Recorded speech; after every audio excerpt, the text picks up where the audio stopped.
a little bit.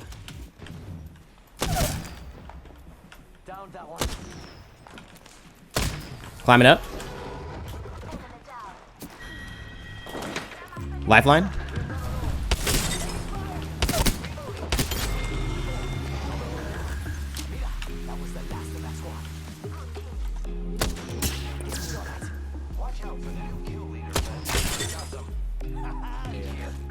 And the Eva.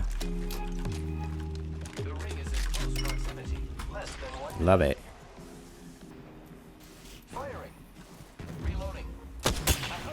Hit 146, Bangalore. Gibraltar Shield 69. Hit him 72, red, that was here. They got ulted. You want to go on now? This is the best time, I think.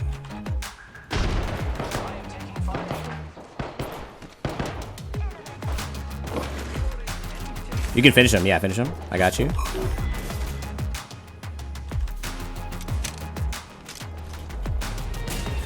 These guys pushing us.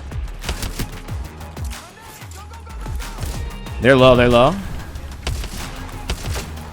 One's down. One's down. Got him. Got him. Push.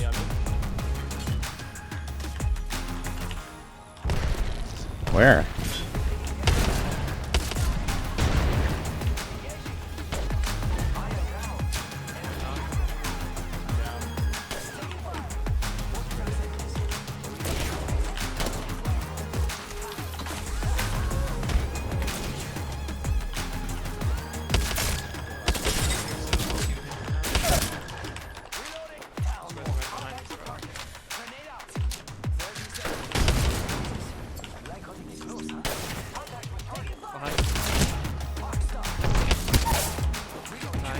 Oh.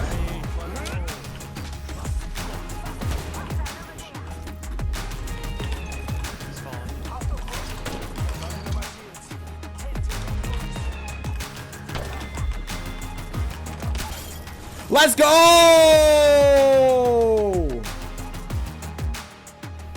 Let's go, boys. GG's. GG's.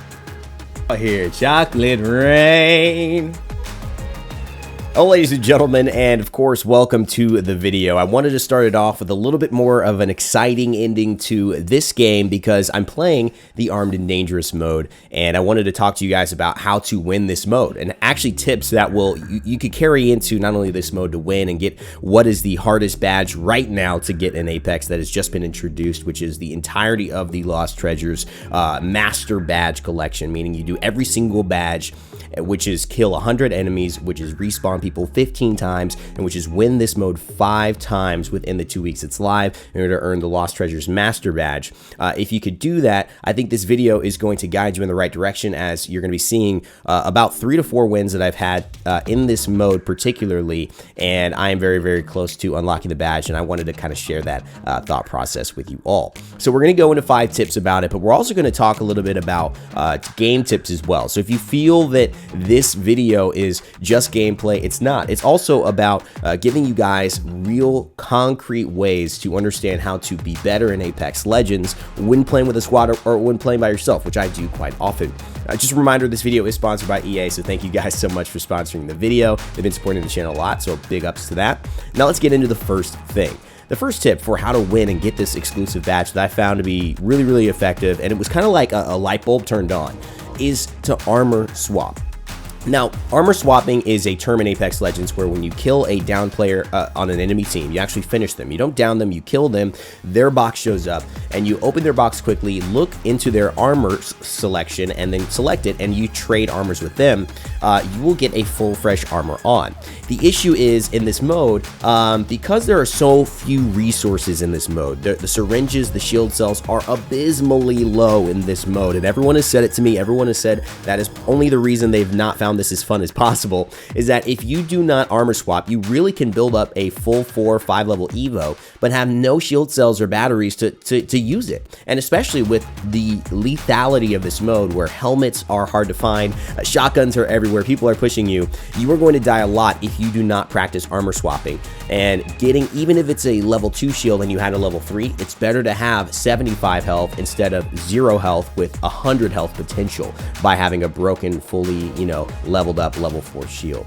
So for me, this is one of the biggest keys. It'll help you stay in fights longer. It'll help you deal with third parties. And it's also one of the best tactics in Apex Legends in general to get comfortable with, whether on controller, whether on PC. If you can learn to armor swap, it's essentially helping you to deal with fights in the way they come in Apex Legends, which are the most deadly, which is that fight that you didn't expect after the fight you already had, the third party, so to speak. So if you guys learn this behavior, I guarantee not only will you win more games in this mode to get that hard badge, but you will actually apply that skill and start practicing it so that in Apex and ranked, whenever, you will be way better. Trust me, armor swapping is key. I wanted to mention that to you guys. All right, let's get to number 2 because it's getting interesting. Weapons. Gold weapons exist in this mode, and they are wild. They are like finding a rare Pokemon, and honestly, they will be better than almost anything else that you find. There's no reason to take a non-gold EVA because you're getting the digital threat, you're getting the level 3 maxed out shotgun bolt, so it'll fire faster, and you have the option of the double tap, which I think is an incredible burst option for me. The Kraber, as well as the Peacekeeper, these are 2 big weapons that, especially the Kraber, if you get and you find, you should have a chance to win the game. Like, once you find a Kraber, you can already win the game in this mode. So that's how important they are. Prioritize them every time that you see them. And even the digital threat scopes make a big difference in sniping, where people are trying to be sneaky and camp out, take high ground. Having that digital scope the 4 to 10 times, whether you're playing a lifeline, it comes in the package, or you find it out in the field, those are very, very important. They come in the gold sentinel as well, the gold triple take. All the gold weapons I think you should really start playing with and prioritizing, and fortunately for me, I have, and I've seen a big difference in basically winning games versus ones that I was losing on day 1, because I lost a lot on day 1. Now let's get into number 3, which I think is one of the biggest things to talk about, which is the priority of the weapons. Let's go into a weapon tier list in here so you know what to pick up, whether they're gold or not. The big thing for me is I think that Kraber is by far the best weapon in this game. Pick up a Kraber. If you find it, you should have a chance to win, like I said. But coming right after that in the sniper category are the longbow, and I think the triple take. I really do respect the triple take here. It's got really good damage, good poke. It's very easy to hit targets. It's up close, versatile, and I don't give it as much credit in a normal circumstance, but the Sentinel for me is the worst sniper in this mode, and I'll tell you why. The Sentinel really gains its value through shield cells, being able to charge it up and hit that full shield off of somebody with just 1 shot. But its fire rate is too slow to compete, and it's also, I think, not viable to use shield cells when there's so few to begin with in this mode, which is why I think it drops down where I usually would have it above the triple take in this mode specifically. The triple take does what the Sentinel tries to do way easier without the hassle and without the resources. So that's snipers. That's what I would pick up. Shotguns, I think the EVA 8 is your go-to. It is my go-to. The second I started exclusively playing with it, the pressure, the damage, the burst, especially with the double tap, I literally got so many more kills. I had to have 2 to 3 times my KD, and I also won more and more games after winning 1 game day 1. I won 3 games day 2 I played it. So that should give you a good example of how much better it is when sticky with the EVA 8. I think the Mastiff has a lot of presence. I also think that the Mozambique with hammer points is probably still the worst option here, but it can situationally be one of the best. I just don't think it applies in any situation except having hammer points. So don't pick it up or don't keep it unless you find those early on.